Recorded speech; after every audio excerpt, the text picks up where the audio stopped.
सुप्रभात बच्चों, आज हम पतंग कविता का अध्ययन करेंगे जिसके कवि आलोक धनवा हैं।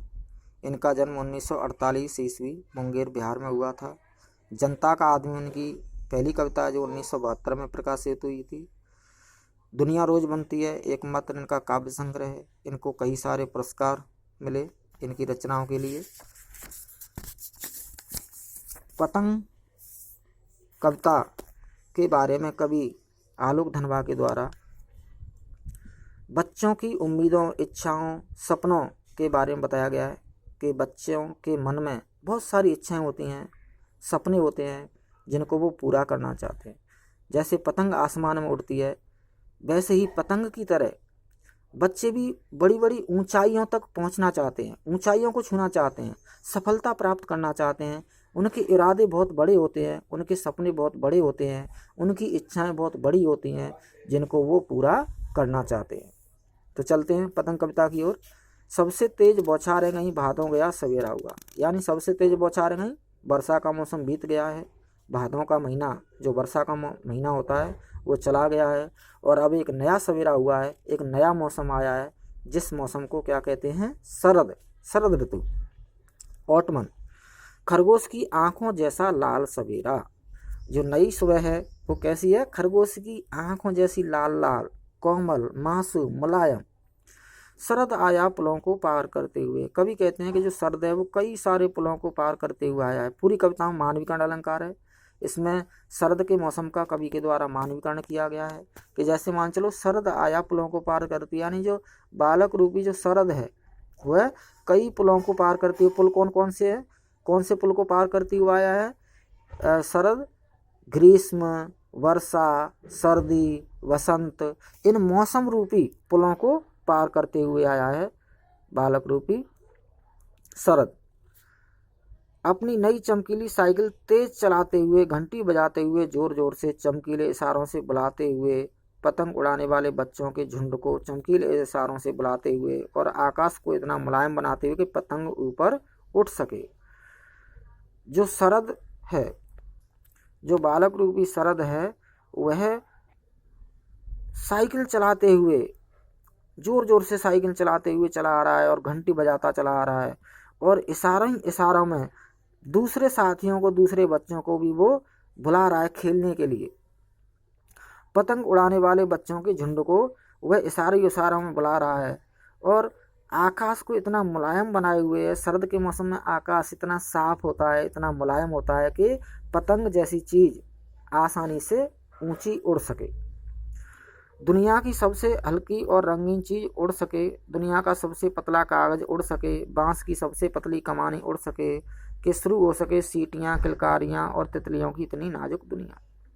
कवि कहते हैं कि जो सर्द का मौसम है वो इतना हल्का होता है, वातावरण इतना सुहावना होता है कि ना तेज हवा होती है, ना सर्दी होती है, ना गर्मी होती है। और ऐसे सुहावने मौसम में, ऐसे हल्के मौसम में जो पतंग जैसी चीज़ें, वो जो धागे, बांस की जो पतली पतली लकड़ियां हैं, कागज है जिनसे बनी हुई जो हल्की सी पतंग है, पतली पतंग है, वो आसानी से ऐसे मौसम में ऊपर उड़ सकती है। और शरद के मौसम में जगह जगह तितलियां उड़ती हुई नजर आती हैं। बच्चे जब खेलते हैं और खेल में सफल होते हैं खेलने में, तो उनकी सीटियां सुनाई देती हैं, उनकी शोरगुल सुनाई देता है, उनकी किलकारियां सुनाई देती हैं, जो बहुत ही सुंदर प्रतीत होता है।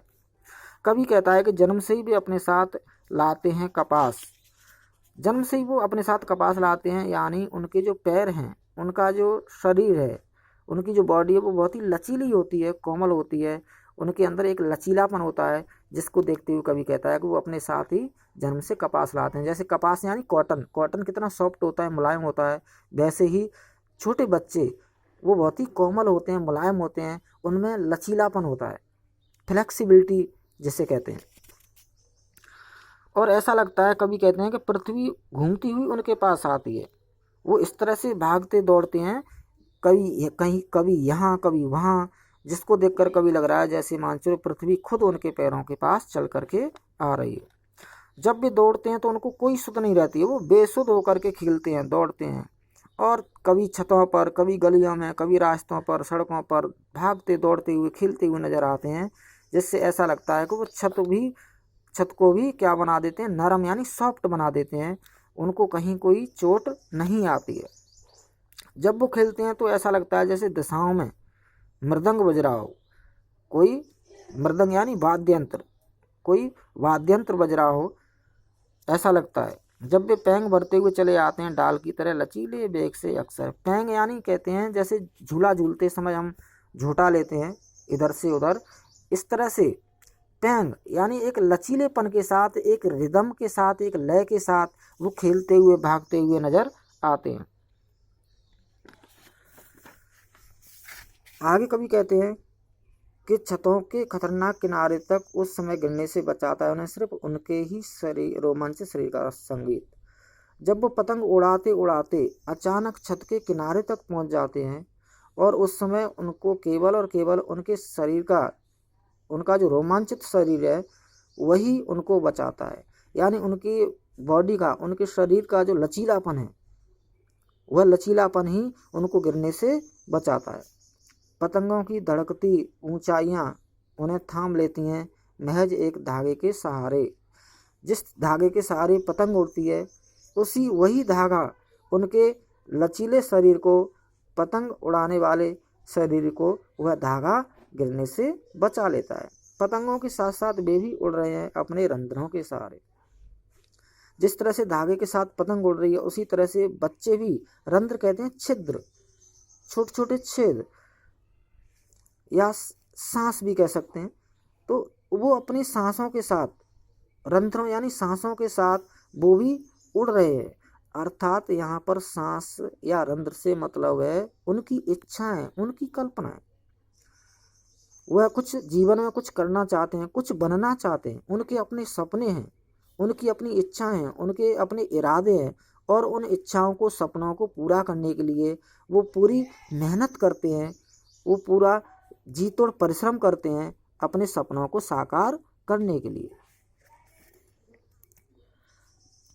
आगे कभी कहते हैं कि अगर वे कभी गिरते हैं छतों के खतरनाक किनारों से और बच जाते हैं, वो पतंग उड़ाते उड़ाते कभी कभी छत के खतरनाक किनारों तक पहुंच जाते हैं पतंग उड़ाते उड़ाते, और वे बच जाते हैं, तब तो और भी निडर होकर सुनहले सूरज के सामने आते हैं।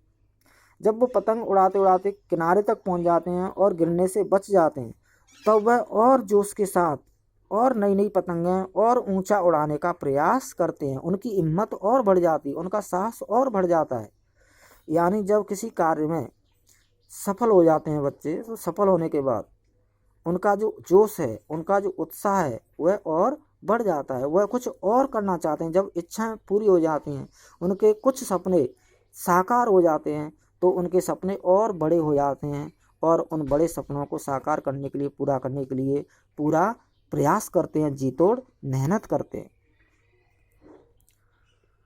पृथ्वी और भी तेज घूमती हुई आती है उनके बेचैन पैरों के पास, और मंजिल तक पहुंचने के लिए वो इस कदर, जिस तरह से बच्चे खेल कूद में इतने व्यस्त होते हैं, इतने बेसुध हो जाते हैं, इतने रम जाते हैं खेल में कि पता ही नहीं चलता कब कहाँ पर खेल रहे थे, कब कहाँ भाग रहे थे, कहाँ दौड़ रहे थे, कभी यहाँ कभी वहाँ।